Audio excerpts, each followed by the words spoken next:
اللہ قرآن شریف کے فرمائی فویل للمصلین الذین هم یراؤون، اغا خلق چی منس کئی خوریا کئی، دا منس دا خودن دا پارا کئی، خلقو تزان خی که ز منس گزاری مو ز منس کم، خلقو تزان خی که ز تحجد گزاری مو ز تحجد کم، خلقو تا زان خی که ز خودی لوی ذاکر مو دا دی گورا تثبوتا می گورا ز پی ذکرو نکم. فویل للمصلین، اغا خلق چی اغا منزگزار دی منز کئی او ریاکاری کئی اغلا ویل دی. نو دا ویل یو مانا دادا چی پا دوزخ کی یو کند دا، او حافظ ابن حجر لکلی دی فتح الباری کے، پا شرح دا بخاری کے، مولا لقاری لکلی پا مرقات کے، پا شرح دا مشکات کے، او دا حدیث پرنا کے چی یو خطرناک کند دا پا دوزخ کے چی روزانہ دوزخ دا غیر زر کرتا پناہ نیسی واری دغا دیل بزی. رسول اللہ صلی اللہ علیہ وسلم فرمائی لی دی انما اخوف ما اخاف علی امتی الشرک الاصغر، زب اخبر امت چی دیر یریگم در رکوٹ شرک نیریگم. صحابو تپوسو که قالو وما الشرک الاصغر یا رسول اللہ، رکوٹ شرک سشیدے وی الریاء والسمعتو، دا خودن دا پارا یو کار کول او یا دا شہرت دا پارا چیز خلقو تداشے وورم و مشور شمپنے کے، او دا خپل عمل دے خلقو تا اوخیم و خلقوی چی دا خود نیک سڑید. زمارونو ہر کار چے کوئے خالص دا اللہ دا پارا کوئے، بس اللہ با مددم کئی، ام با پا دنیا کے مدد کئی، ام با پا آخرت کے مدد کئی. حضرت علی رضی اللہ عنہ خودے لوے بہادر انسان، او دیر دا رسول اللہ مبارک پا زمانہ کے حضور پاک ورطا بہادر ویلی دی. اسد اللہ دا خودے پا زمرو کی یو زمرے، یو دل یو کافر سر پا جگڑ شو، کافر رو غرداو او تورا و سروا پاگا کافر باندے تورا کے خودا علالوے دکا آگا کافر دا حضور پاک پشان کی گستاخی کڑے ہو. او دا شریعت قانون دا دے کہ دا رسول اللہ صلی اللہ علیہ وسلم پشان کے سو گستاخیو کی دا اگا زندگتی چی واجب القتل. تورا رو استعلالوے اگا کافر دلان دینا پہ لاڑیو تو کلے بس دیتے نیخ پاس سید چاوتوی گورا سڑی دے پری خوز خو پکار دا دی دو خبر شوی،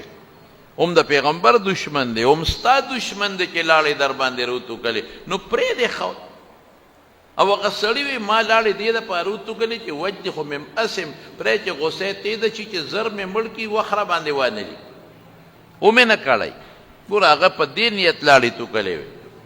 حضرت علی ورطوی چی نا ما چی دیرا پرزول ولا لو می دا دا اللہ دا پارا چی اللہ بخوشحال شی دا پیغمبر دشمن دے، او چی کلے پا ما لاڑیو تو کلی نو خپل دا زان جذبر آلا چی دا خود پا ما لاڑیو تو کلی راشو سے خامخا لال کا، نو بیا میں انتقام دا خدای دا پارا نشو، دا خدای دا رسول دا پارا نشو، دا زان دا پارا شو چی پا ما لاڑیو تو کلی نو ذکر میں پری خود چی دا ما دا پارا نشی دا اللہ دا پارا. بل وقت بے گورم را گورم بہت سرا اگا کافر وے او تاسو سکارونا چے کوئے گورا معلومی کی دا چے سکوئے دا اللہ دا پارا کوئے دا زان دا پارا نا کافر خودے پاگی مسلمان کو نو ہر کار چے بند کئی دا مونگتے یو مثال مخ کے نا پروت تے ہر کار چے کہہ دنے کے کار بمدنے کے وی نو آگے کے نیت دا اللہ دا رضا کوا اجر بملاوی. رسول اللہ صلی اللہ علیہ وسلم دا تبوک غزا لتا او دا تبوک غزا دا سوا چی دیر لری سفر او دا روم یو بادشاو حرقل دا غصر مقابلہ ہوا. تقریباً اسم تبوک تقریباً دا مدینہ منورین 1000 کلومیٹر نزیاد تے دے لوے سفر دے، سخت گرمی وا او دا پروپیګنډه راله چې د روم بادشاه هرقل را روان دی په مدینه منوره حمله کوي. نو بس رسول الله مبارک ورپسې ووته. پیغمبر مبارک خو اشجع الناس په ټولو خلکو بهادر انسان. صحابو ته دی چې مونږ ورپسې ځو. دا داسې وخت و چې ګرمي م ډېره وه، دا داسې وخت و چې کجورې م پخې وې، او صحابو ته پته ده چې دا خو زمونږ کال پس فصلي، او که مونږ تبوک له لاړو راځو دا خو بلا میاشت نه زیات مزل به پتلو راتلو لګي، نو کجورې به غونډې دوړېدلې ختمې به، څاروي م کم و. دا هغه غذا وه چې رسول الله مبارک په هغې کې د صحابو نه چنده غوښتې و. لاړ نبی علیه السلام تبوکه پورې ورسېد. هغه کافر باندې خدای روب واچو چې مونږ خو ویله په مدینه ځو حمله کوو. ډېر لوی هغه د روم داسې طاقت و لکه یو سپر طاقت چې ورته دې زمانه کې وی. خو چې رسول الله مبارک تبوکه پورې لاړ په هغه یاره پرېوته رونوت. حضور پاک بیا واپس راغی. په لاره څه وی؟ او وی ان بالمدینة اقواما، په مدینه منوره کې بعضې خلک دي مونږ سره جنګ له نه دي راغلی، دې سفر کې نه دي راغلی. ما تسیرون سیرا ولا ما سرتم سیرا ولا قطعتم وادیا الا معکم. وی تاسو چې څومره سفر وکړه په دې سفر کې په ثواب کې د سره شریک دي. تاسو چې څومره په دې غرونو درو کې وګرځېدئ او سخت سفر مو وکړو هم په ثواب کې تاسو سره شریک دي. صحابه وی په مدینه کې دی، هم بالمدینه، مدینه کې دي مونږ خو تباه شو. پیاده مزلې مو کړې، په یو یو څاروي باندې به درې کسان سوارو، څلور کسان، څه به پیاده روانو، څه په څاروي سوارو، څلور کسان به نمبر و، دو په سوارو، دو داسې روانو، دو به سوارو، یو به داسې روانو. مونږ خو برباد شو، مونږ خو په ګرمۍ کې بلا مزل وکړه، مونږ خو تنګې تېرې کړې، لوږې م تېرې کړې، مونږ نه خو باغونه میوې غونډې ودوړېدې، مونږ خو 1000 کیلومیټر نه زیات سفر د یو طرف نه وکړو د بل طرف نه وکړو، او هغوی په مدینه کې دي او مونږ سره په ثواب کې شریک دي. رسول الله مبارک وی او ولې؟ بالکل وی ولې؟ وی حبسهم العذر، د هغې نیت و راتلل، خو د عذر د وجې نه بند شوي دي رانله. ګوره دې ته وایي نیت برابر. نیت یې و چې ځو معذور او غریبانان، څوک بیماران، څوک پکې په سترګو ړانده، څوک پکې بوډاګانو، چاته نور څه مجبوری وی، هغه عذر د وجې نه دې سفر کې لا نړل ثواب کې شریک. غمارونو اصل سیز دقه دی، نیت کوه. نیت کوه چې زه به که خیر انشاءالله جومات ته ځم، په لاره چې څومره خلک وي سلام به پې کوم، السلام علیکم ورحمت الله، سلام به اچوم، په ښي طرف به ځم، واپس به بیا په ښي طرف راځم، او جومات ته چې ځم خیخ به مخکې دننه کوم، او هغه دعا به م ویم اللهم افتح لي ابواب رحمتک، او په رسول الله مبارک به درود شریف هم ویم. او بیا چې جومات ته ننوځم یو 2 رکعته یا یو 4 رکعته نفل بم کوم، او بیا به جومات کې د مانځه انتظار هم کوم، په خلکو به سلام هم اچوم، داړه کې راول، په خولې مې وایي پړه کې راوله. که وخت و لږ د نفلي اعتکاف نیت به هم پکې وکړم چې تر څو جومات کې هم زما اعتکاف، او بیا به پس اړومبي صاحب کې کوشش کوم چې ودرېږم، امام نخي طرف ته به ودرېږم، چاته به ضرر هم نه رسو، مثلا ذکر به مکم، تلاوت به مکم، او واپس چې د جومات نه روځم نو بیا به ګس خپره وباسم، هغه خپله دعا به ویم اللهم انی اسألک من فضلک، او درود شریف به م ویم، او بیا چې راځم په خلکو به سلام اچوم، کور ته به راځم، خو چې ووتې په لاره اړو څوکونه سلام دی اړو وانچم، او چې جومات ته ورلې نو به جمع تیاره وه، دا چې ستا کوم سوچونه یو هم پوره نه شو، جمع تیاره وه ودرېدې، د دې ټولو نیتونو ثواب به دله خدای په کتاب کې ولیکي. ولې تا نیت کړی دی، انما لامرئ ما نوی، انسان چې کم نیتونه کړي دي حق اجر او حق ثواب له خدای ورکوي. امام غزالی رحمت الله علیه یو کتاب دی کیمیای سعادت دی، خلکو سره شته، هغې کې یو واقع لیکلی دی. و یو سړی په لاره باندې روان دی، زمانه د قحط ته، خلک اوږي دي، ډوډۍ نشته، ډېر لوی قحط دی. دی په لاره روان دی او په یو شاړه علاقه کې دلته د شګو یو ډیری دی،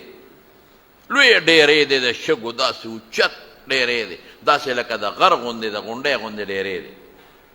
د دې اړه کې وي یاره ارمان که داسې ډیری زما وي د غنمو، دا خو د شګو دی، خو که دا ډیری زما وي د غنمو، نو پروردګاره شپه به نه وه راغلې چې ما به ټول د خدای په لار کې ویشل. ارمان چې وی نو شپه به نه وه راغلې چې ما به مسکینانو لم ورکړي، ما به کونډو لم، ما یتیمانانو له او ما غریبانانو له، ما به دا ډیری په یو ورځ کې په دا نیمه ورځ کې خیرات کړی. ارمان نو څه نشته چې راغې خپل کور ته. ګوره امام غزالي لیکلي نو دا هغې وطن چې خپل کم پیغمبرو، پخوا پیغمبران به ډېر وو، د هر علاقې به ځان له پیغمبرو تقریبا، هغه پیغمبر ته الله وحی وکړه، وی دغه سړي ته ووایه چې دا تا کم ارمان وکړه چې که دا د شګو ډیرې زما وې د غنمو، نو د غلې نو ما به غونډ خیرات کړی، ورته ووایه چې د دغه غټ ډیري د غنمو د خیرات ثواب مې درته په عملنامه کې ولیکه. زمارونو الله خو د خپلو بندګانو له موقع ګوري چې زما د بندګان زما د پاره څه کوي که نه، الله په دې خوشحالي کړي. د الله زموږ خیراتونو ته څه ضرورت دی، د الله زموږ منځونو ته څه ضرورت دی. الله په دې خوشحالېږي چې آیا بنده په زړه کې ما سره مینه لري که نه لري، آیا دا بنده د زړه نه ما خوشحالي او که ما نه خوشحالی. د زړه نه به زما رونو هر عمل چې کوې د زړه نه د الله رضا باس چې د عمل کوم چې مانه الله خوشحاله شي. او که دا دې وې چې یاره دورېږه دا تسبیح د خلکو مخ کې اړوم چې دا خلک وو چې ډېر لوی عبادت ګزار، او دا شونډې د خلکو مخ کې اړقومه، هسې اړقومه، هسې نه کوم عبادت، خو دا خلک راته وګوري. نو ګورې یاد ساته دنیا کې دې خلک وي مړه داسې ریاکار، دنیا کې خلک هم ته ته خو وایې چې ما ته به خلک وایي چې دا ډېر عبادت ګزار دی، خو یقین کوه چې په دنیا کې به هم د خلک درته ریاکار وي، مړه داسې ریاکار دی لرې که سړی. اوسه پورې تسبیح جیب کې نیولې خو چې مونږ یې ولیدو نو راویې ویستې، اوسه پورې شونډې غلې وې خو چې زه ولیدم نو شونډې شروع کړې، اوسه پورې جومات کې ناستو هسې نه کول خو چې زه ولیدم نو پاڅېده. نو زما وروڼو الله دپاره کار کوي. یا من یعمل عملا صالحا ولا یشرک بعبادت ربه احدا، صرف د الله دپاره خپل عمل کوي او خپل رب خوشحاله وي. او چې رب در نه خوشحاله شو ته کوې زه دې له کوم چې خلک خوشحاله شي او خلک ووایي چې دا عبادت ګزار دی. نه نه، چې الله خوشحاله شو نو د بندګانو ګوره د نیکانو په زړه کې مینه در سره خدای چې هغه مقصد خدای درته پوره کوي، هغه مقصد دی الله پاک حاصلوي، خو چې د الله دپاره وي. صحابه کرامو په مسجد قبا کې به مونځ کو، منافقین هم مدینه شریفه کې اوسېدل. منافق چې کوم عمل کوي هغه د خدای دپاره نه کوي، د ریا دپاره کوي. مدینه کې منافقین اوسېدل، رسول الله صلی الله علیه وسلم لرالل، وی د الله رسوله مونږ له اجازت راکړه مونږ یو جومات جوړو. هلکه دا قبا جومات چې دی یاره صاحب لږ مونږ نه بیرته دی، زمونږ بعضې بوډاګان دی نشي تللی، بعضې معذورین دی نشي تللی. هغه وخت به زنانه هم راتلې او شاته به په صف کې ولاړې، زمونږ زنانه دی هلته نشي تللی. نو که تا مونږ له اجازت راکړه نو مونږ به د خپل د محله کې ځان له یو خپل رکوټې جومات جوړ کړو. نو زه به ته به هم کله کله راځې مونږ ته به پکې درسونه کې، مونږ به هم پکې کوو، زنانه به هم کوي، ماشومان به هم راځي، بوډاګان به هم راځي، جمع به د چا نه پاتې کېږي. حضور پاک ورته اجازت ورکړي. د هغوی څه سوچو، هغوی وی دا جومات جوړو په دې کې موږ خپل د مسلمانانو خلاف میټینګونه کوو. هغوی خو ایمان نو پړه کې منافقینو. رسول الله مبارک چې جهاد له لاړه واپس راته نو الله ورته وحی راولېږل، وی دغه جومات ګورې زما دپاره دوی نه دی جوړ کړی،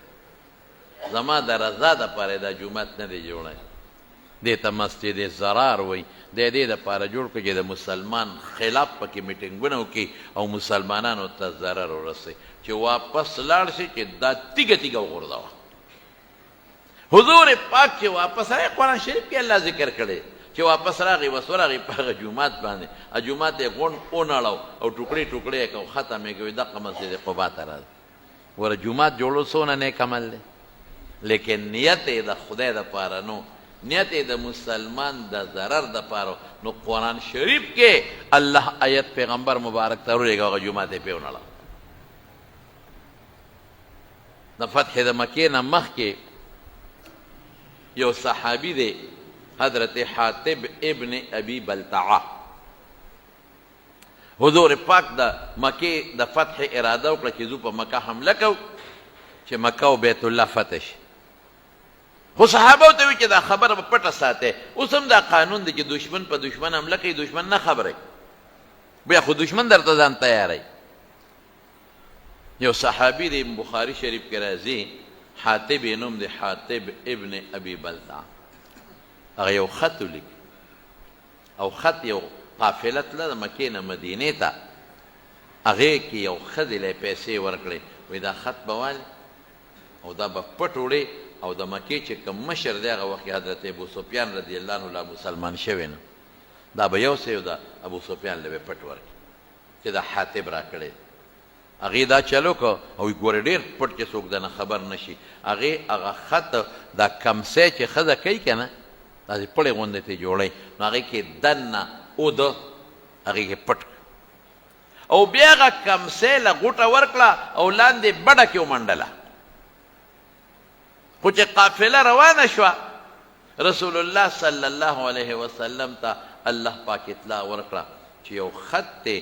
او روان دی یو قافله کې ښځې سره دی او که دا خط فورا رانیسه ولې که دا خط ورسېد د مکې کافرانو ته نو هغوی درته ځان تیاروي هغوی به د ګیر چاپې نه طایف نه بنو بکر او ګیر چاپېره چې کم کافر دی درته راغواړي نو بیا به رسره ګورې قصه ګرانه شي حمله خو پټه بس رسول الله صلی الله علیه وسلم حضرت علی رضی الله عنه حضرت زبیر رضی الله عنه حضرت مقداد رضی الله عنه دی ته وی لاړ شئ او پلانکي ځای کې به یو ښځه روانې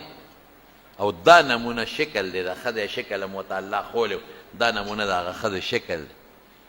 او هغې سره یو خط دی خط به ترې راوالی او راځی به دا شاه سوارانو دی پاسونو سواره شو منډې منډې منډې هغه ځای ته ورسېدل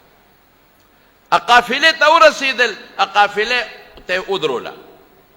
هغې ودرېده چې ودرېده هغه ښځه پکې راووته یو ته یې وکتل وی بلکل رسول الله صلی الله علیه وسلم چې مونږ ته د کومې ښځې نوم ذکر کړی دا هغه ښځه وی راوباسه خط هات الکتاب خط راو ای ما معي کتاب ما سره خط نشته ورته یې راوباس وی نشته دغه زما سامان دغه جیبونه ما سره خط کم دی دی را روان شو چې را روان شو دا یو دی بل ته وی لکه ښځه همغه ده که نه ده و یو ښځه خو همغه ده نو وی حضور پاک خو دروغ نه وایي ځای چې ورځو لږ دباوه وي بیا واپسې ورغله وی راوباسه خط تاسو ته خو ما ووایي چې خط را سره نشته وی لنجردنه کې جامې ده نه وباسو بربنډولی نه یو دباو یې وله ورکاو جامې در نه وباسو پرېږدو دې نه پوره دې لټو اول نه اخره پورې او موږ ته خپل پیغمبر ویلی دي چې خط تا سره دی استاد شکل صورت یې راته ویلی دی تا سره خط دی بس هغه چې پوه شوه چې اوس خو فلما رأت الجد حدیث کې راځي چې دا خو نه ما نه پرېږدي نو د بډې نه یې کمسی راوویست کمسی اوس پړده او خط یې ترې راوویسته وایي دا خط صحابو خط رسول الله صلی الله علیه وسلم له راوړ چې خط یې څنګه راوړو خط یې اوس پړده نو خط د حاتب ابن ابي بلتعه رضی الله عنه د طرف نه او د مکې مشرکانو ته یې لیکلي چې مسلمانان هغه ختم هغه یو عجیبه لیکلی هم یو دمکي غوندې وه چې مسلمانان در روان دي او حمله در باندې کوي او دا خو لا پیغمبر علیه السلام سره ډېر خلک دي لږ نه ډېره که دی یوازې م درشي نو الله به ورسره مدد کوي فانظروا لانفسکم ځان له سوچ کوئ اوهو حضور پاک حاتب راوغوښته راشد حضرت عمر او صحابه کرام ناست دي ما هذا دا څه دي حاتب تا زموږ جاسوسي وکړه خط دې ولېږه د مکې کافرانو ته ته خو لوی مسله دې راته جوړه کړه که دا خط شکر دی چې الله ما ته وحی راولېږله او دا خط زموږ ګوتو له واپس راغی یعنې که دا د مکې کافرانو ته رسېدلی وي هغوی به ښه مضبوط تیارې راته کړې او لوی جنگ به شو په دشمن خو چې حمله کوي دشمن به نه خبرې دا دې څه وکړه دا خو ته جاسوسي وکړه د کافر دپاره او د شریعت قانون زمارونو څه دی دا یوازې شریعت قانون نه دا د ټولې دنیا قانون دی چې د جاسوس سزا مرګ دی کم انسان چې کافر له د مسلمانانو په ملک کې جاسوسي کوي هم مرګ دی او چې کم هلته کافرانو له بل کوي هم ګورې هغې وایي دې ته به هغې وایي دا خطرناک جرم دی ډېر لوی جرم رسول الله صلی الله چې دا خبره وکړه حضرت عمر خو صاحب بهادر انسان دی او تیار تابعدار ناست وی دعني یا رسول الله اضرب عنق هذا المنافق ما پرېږده چې د دې منافق دا سر دلته وسوه دا سټ دې ووهه حضور پاک عمر ته یې تلک په قلا شي دا اول دنه معلومات تخلب هغه ورته څه وی هغه وی د الله رسوله قسم په الله که زه منافق یم قسم د الله په ذات که مې ایمان پرېښی دی قسم د الله په ذات که زما د کافرو سره مینې دا خط ما لیکلی دی په یو سوچ ستا چې څومره ملګري دلته په مدینه کې دي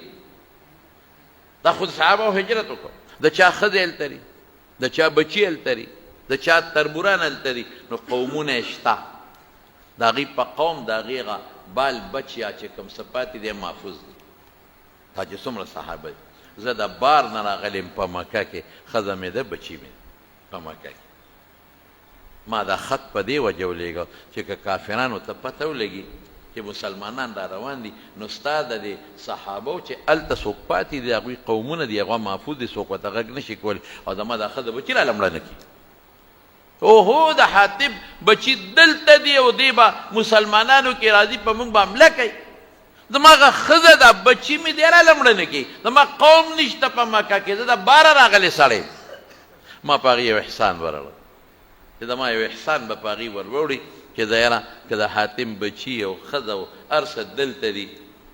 او دې هلته مسلمانانو سره دی یاره یو ښېګړی را سره وکړه او زموږ ته یو خط راولېږه د مسلمانانو یو جاسوسي راله وکړه وایي دا مې په دې سوچ لېږلی دی چې زما ښځه او بچي هلته بچ شي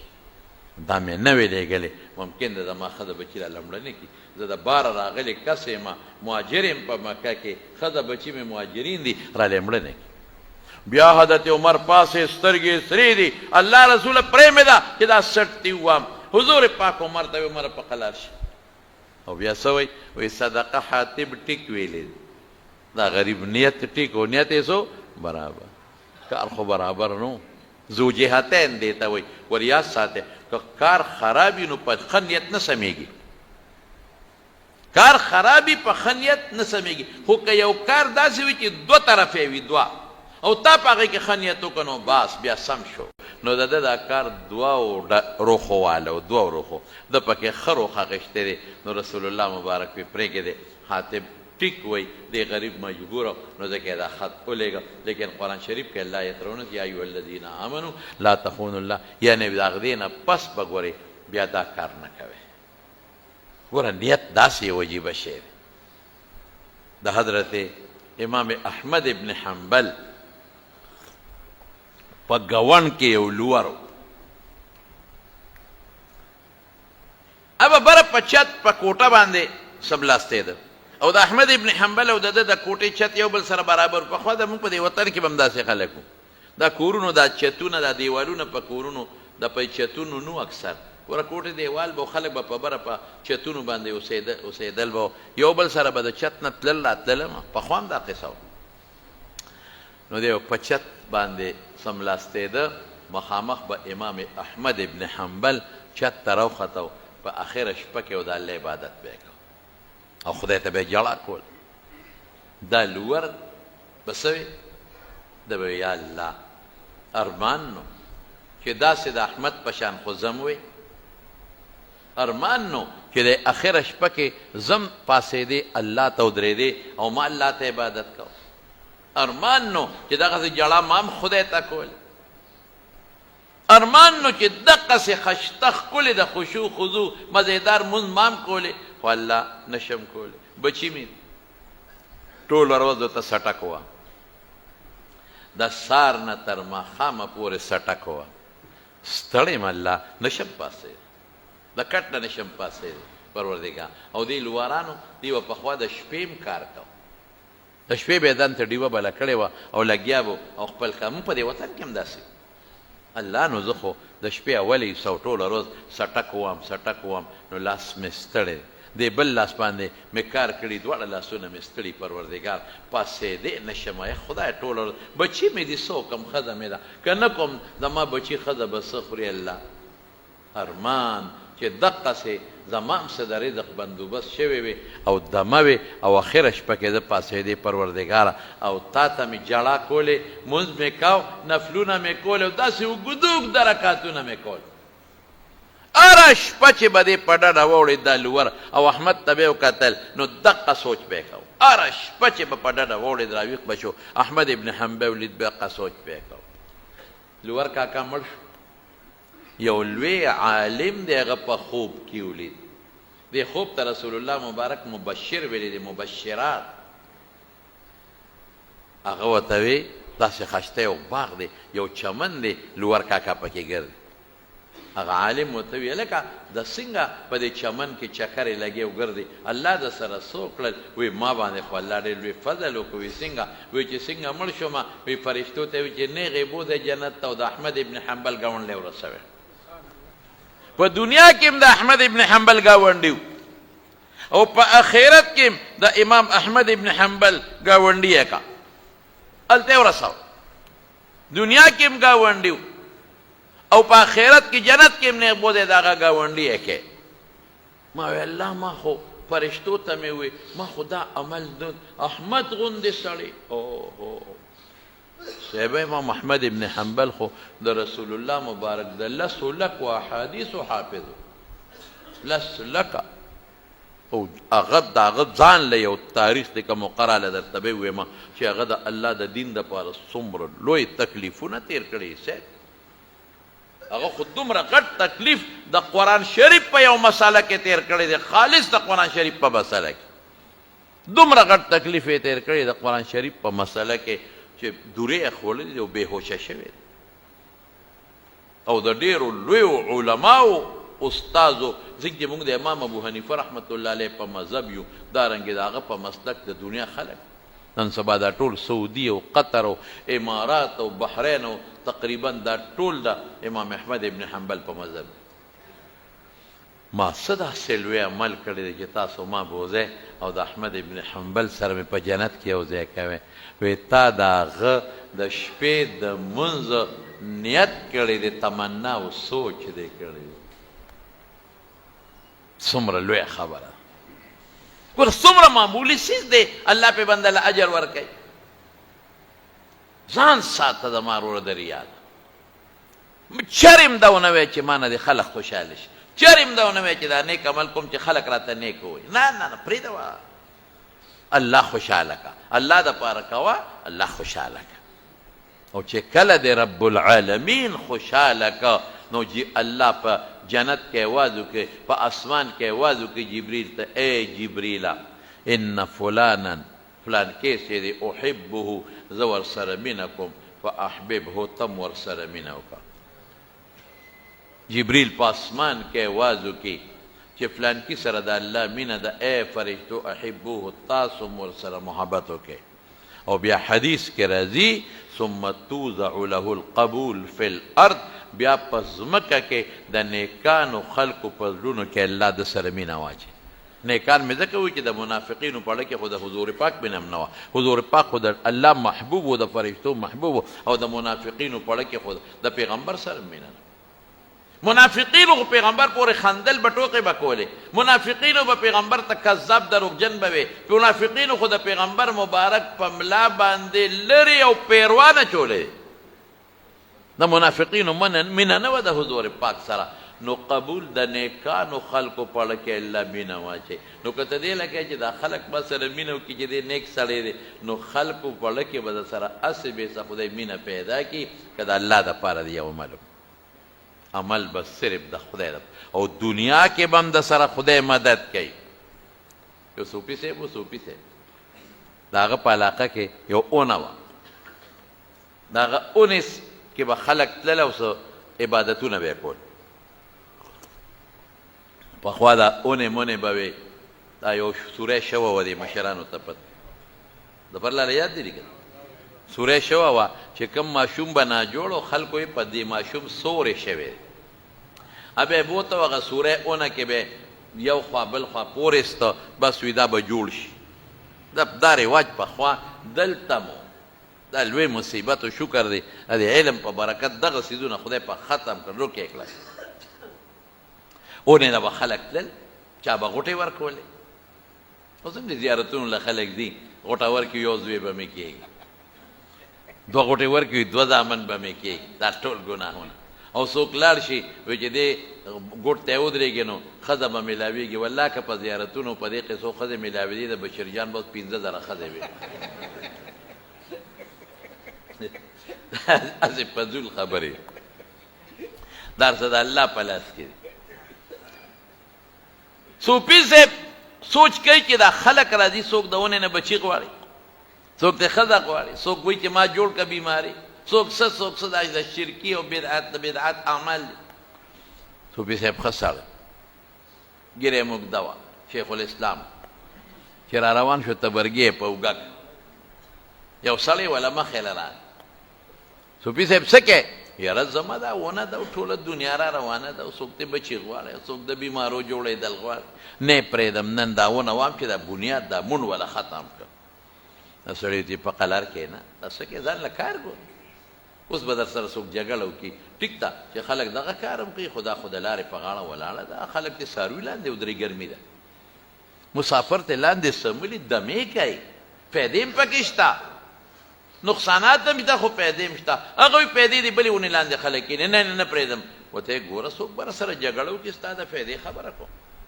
دا څه کوې اوس بلې څوک د سره دښمني وکړي ته څه کوې ته په دې نه مکلف ته په دې د الله را طرف نه مکلف یې چې ته خلکو ته نصیحت وکړې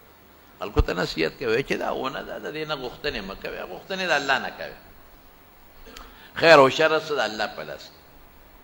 دی وی نه ځم خیر دواړه په جګړه شو چې په جګړه شو